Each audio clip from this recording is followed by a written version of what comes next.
The presentation is going to be presented to you by Dursaf bin Mahrez, Iman Hamdi, and yours truly, Ahmed Hassan.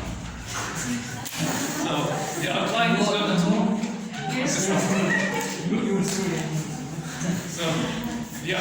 going to be as follows. First, we are going to deal with the unity and diversity in Irish history, and then we will highlight the institutional context of the Union, and then we will examine reshaping the context of nationalist mobilization.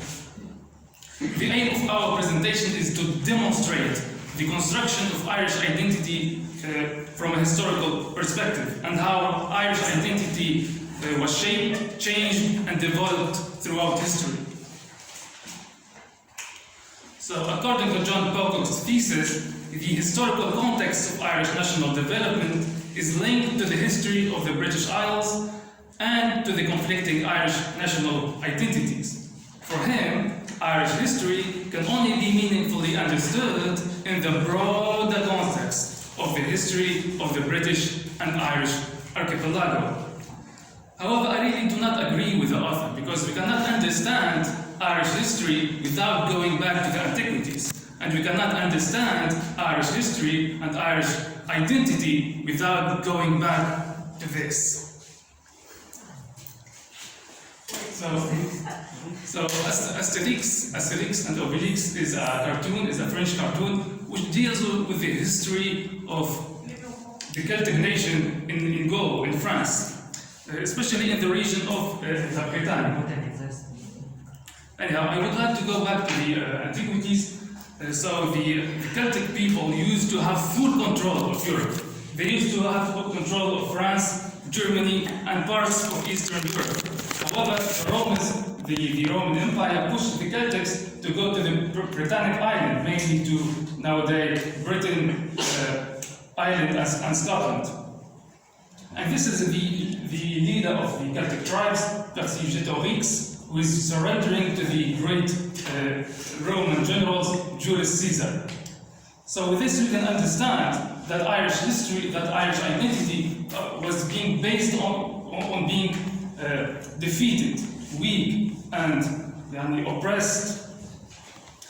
We can also understand that Irish identity was in conflict with the Roman Empire, and also with the inheritors of the Roman Empire, mainly the British. So Irish identity did not come out of the blue. Irish identity is the production of a very long series of events. Irish identity is a process. Another feature of Irish identity is anti-Englishness, because the Irish, during the Middle Ages and before the Reformation, they identified themselves as Irish. They viewed themselves in a nationalistic lens, so they always refused any intervention from the English. So we have to go back to the history so we can understand the historical context. So the English Civil War raged between the royalists on one hand and the parliamentarians on the other. And the Irish came in the support of the royalists. However, the English Civil War ended with a parliamentarian victory and the ascendancy of Oliver Cromwell to power.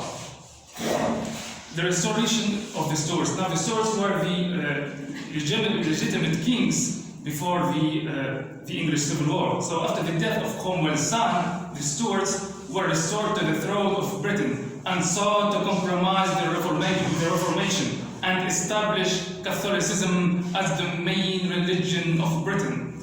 The Stuarts were supported by Irish Catholics and by the French king Louis XIV, Louis XIV. So the parliamentarians didn't really appreciate the fact that the royalists are going to restore Catholicism. So they started what we call today the Glorious Revolution, or the Bloodless Revolution, and they allied themselves with William III of Orange, who came from Holland and led the parliamentarians to victory at the Battle of the Boyne. And William III became the new king of Britain. So here we can understand that there is a shift in the identity of Ireland. the Irish accepted we accept an English king as long as you are Catholic, and we don't accept an English king as long as he is Protestant. So Irish identity was based on Catholicism. Irish identity was no longer based on nationalism. Acceptance of English and Scottish Catholics and rejection of English and Scottish Protestants. So here we are going to have another shift, but now from Catholicism to nationalism. So in the late 18th century, the Irish identity transformed from Catholicism into nationalism as secular political movements emerged, such as the United Irishmen, the Young Irelanders, who believed in secularism, nationalism, and the separation between state and the church. It was the result of the influence of the philosophy of the French Enlightenment and the values of the French Revolution. So now we are going to take a look at the Ulster Plantation. So we all know that the Ulster Plantation was the removal of the original people of Northern Ireland, or of Ulster, from their land and placing them with English settlers. So the Ulster Plantation started with Queen Elizabeth, Oliver Cromwell, and William of Orange. And with this, the British succeeded in applying the rule of Nicolas Machiavel.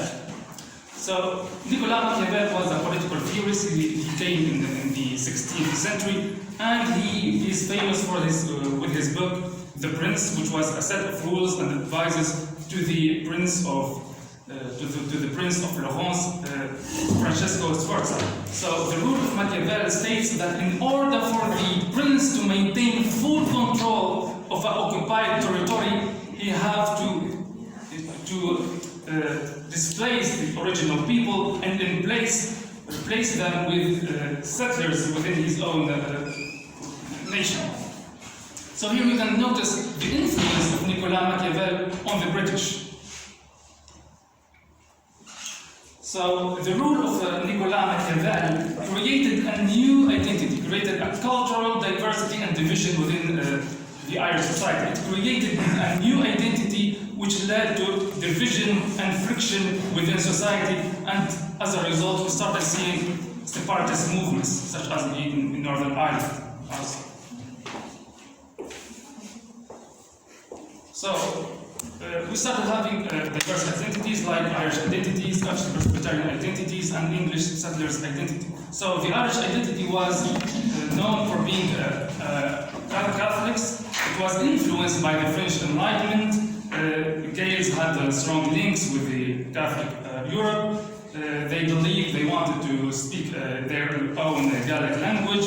The hatred of penal laws and the civilizing process. They identified themselves as an oppressed people, and they believed in feudalism. However, the Scottish Presbyterian identity believed in Presbyterianism. They were resentful of Anglican supremacism. They were hostile to Catholicism. They were loyal to the British Crown. They opposed Anglicanism, and they believed in the Scottish Enlightenment, such as the English settlers' identity believed in Protestantism, of course. They believed in Anglicanism. They wanted total hegemony of the island. They were anti-Catholics. They believed in the ancient constitution as an ideology, and they identified themselves as the new Normans. And they saw themselves as the rightful residents of Northern Ireland, and of course they believed in the parliamentarianism. Now we move to the next part.